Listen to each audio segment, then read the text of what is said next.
Natakot po ng sobra si Kilua mga ka-environment. Ayun, huli mo. Sobrang gwapo po.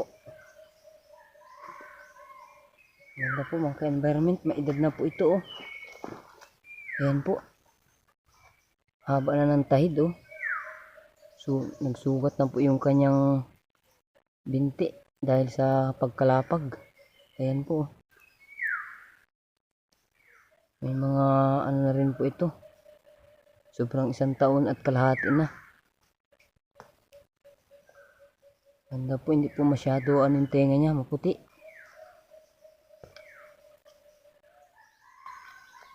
Sulit po mga ka-environment yung pagod ko pagbalik dito.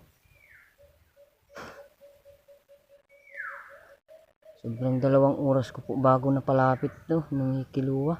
Sobrang gulang po.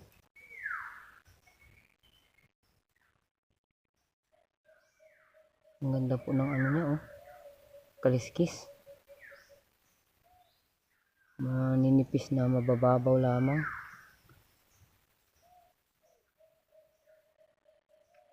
Goods na po ito mga ka-environment. Ang ganda.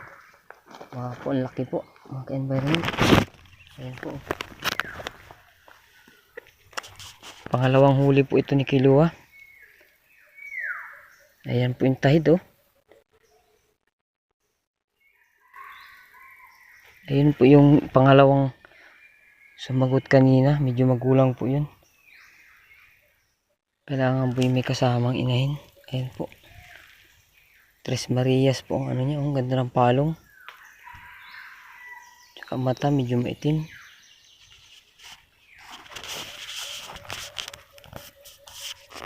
Hanggang din na lang po muna yung aking video mga ka-environment.